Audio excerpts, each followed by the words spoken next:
Hello everyone. In this lecture, I will tell you about the basics of object-oriented programming using Python. So in object-oriented programming, we have the concept of class.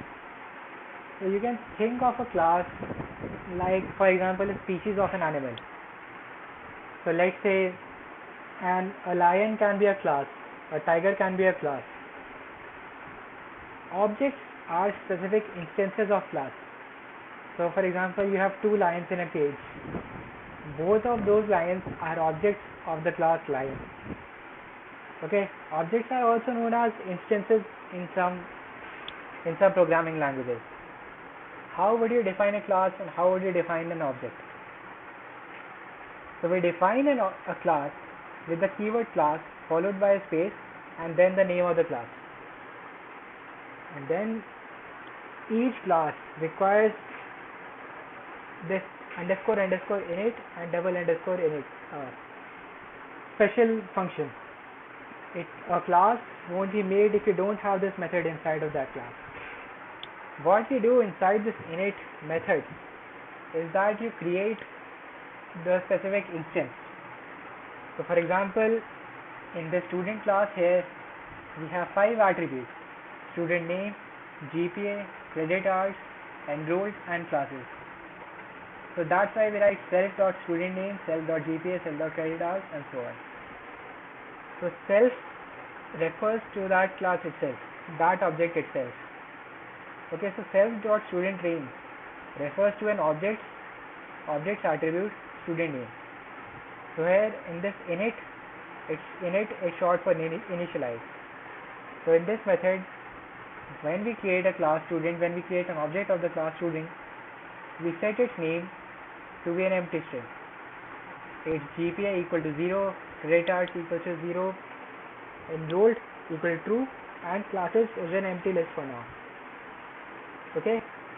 So now, in order to create objects of this class, so you write the name of the class, equal to the name of the class and open and close parentheses. Again, the name of the variable equal to the name of the class and open and close parentheses. So if your class had any inputs also, so we would write those inputs in the parentheses over here. So using the name of the variable dot the name of the attribute, you can access that attribute. So abidin.gpa would tell me Abidin object's GPA attribute, and monisola.enrolled will tell me Monisola object's enrolled attribute. Okay, and in order to modify the object's attribute, you just write the name of the attribute equal to its new value. And again, I'm just printing it out just to see if I have made the change indeed. Now, what if we wanted to get a specific attribute of an object without using the dot name of the attribute notation? So we use the get method for that, and we use the set method for changing the attributes values. Okay, so here again we have defined a class student dot underscore init, and here this init function takes two inputs, student name and enrolled. So self.student name is equal to student name and self.enrolled is equal to enrolled. Now in order to get the student GPA, you could simply have done the name of the variable dot GPA, but if you wrote get GPA, this seems more user friendly, and that's the way it is done in most of the classes in Python and in other languages as well. So when you use the get GPA method, it prints out GPA red, and then it returns the GPA of that object. Now if you wanted to set that object's GPA, you would use set GPA, and it takes as input the new GPA you want to set. So inside this function, I just written GPA change from the old GPA to the new GPA. Okay, and then I have assigned this.